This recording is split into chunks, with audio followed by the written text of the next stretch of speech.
এক দূর থেকে একটা খামারের ছবি দেখাচ্ছি। দেখেন, এটা কিন্তু লাইভ। এখন বাজে রাত, আজকে শীত, 1 ফেব্রুয়ারি। শীত আছে মোটামুটি 7:35 বাজে। দেখেন, আমরা যতই বলি যে খামারে শীতকালে ডাইরেক্ট বাতাস, সরাসরি বাতাস মুরগির গায়ে লাগানো যাবে না। এখানে আপনি কি দেখবেন, এই দেখেন, এই সাইড থেকে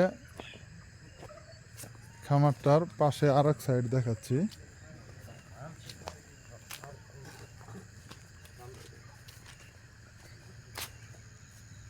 এই দেখেন খামারের অবস্থা।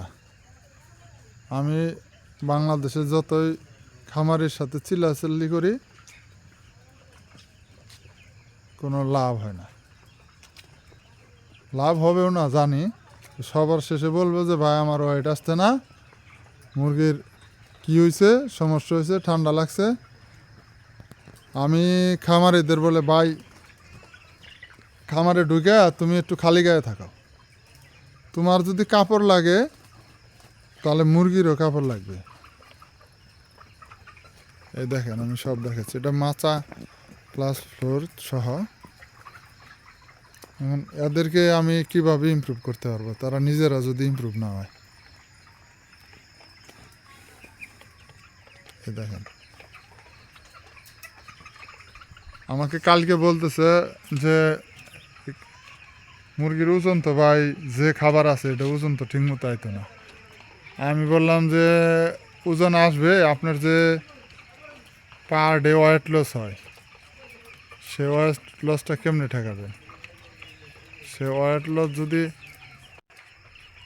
মুরগি যদি 2-3 ঘন্টা ঠান্ডার কারণে মুরগি বসে থাকে, এবং কি ওয়েট লস হওয়ার কারণ হলো বসে থাকে, 2-3 ঘন্টার উপরে যদি বসে থাকে, তাহলে সে খাইতে না গিয়ে 2-3 ঘন্টা পরে তখন তার খাবার, যেহেতু তার গরমের প্রয়োজনে সে বসে থাকে আর একটা মুরগির গায়ে বসে, তো সেখানে তার ওয়েট লস শুরু হয়ে যায়।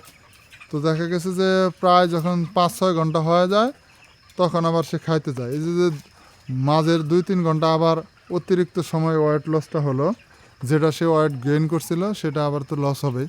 তো এইভাবে পার বার্ডে যদি লসটা হয় ইকোনমিক্যালি, সেটাই তার পরবর্তীতে গিয়া এফসারে হিট করে। তো এই সহজ জিনিসটা খামারিকে আমি সহজভাবে বোঝাই, কিন্তু তারা বোঝে যে না ভাই, খাদ্য এবার ভালো হয়েছে না।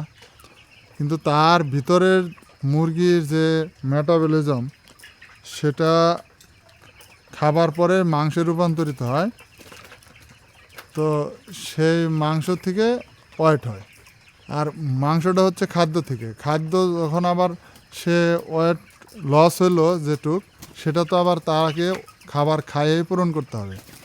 এইটুকের কারণে তারা এই যদি খামারের তাপমাত্রা এবং পরিবেশ কন্ট্রোল না রাখতে পারে, তাহলে ওয়েট লস হবে, এফসিআর ভালো হবে না। আর ওই জায়গাগুলোতে এফসিআর ভালো হবে যেগুলোতে এই সব কিছু মেনটেন হয়।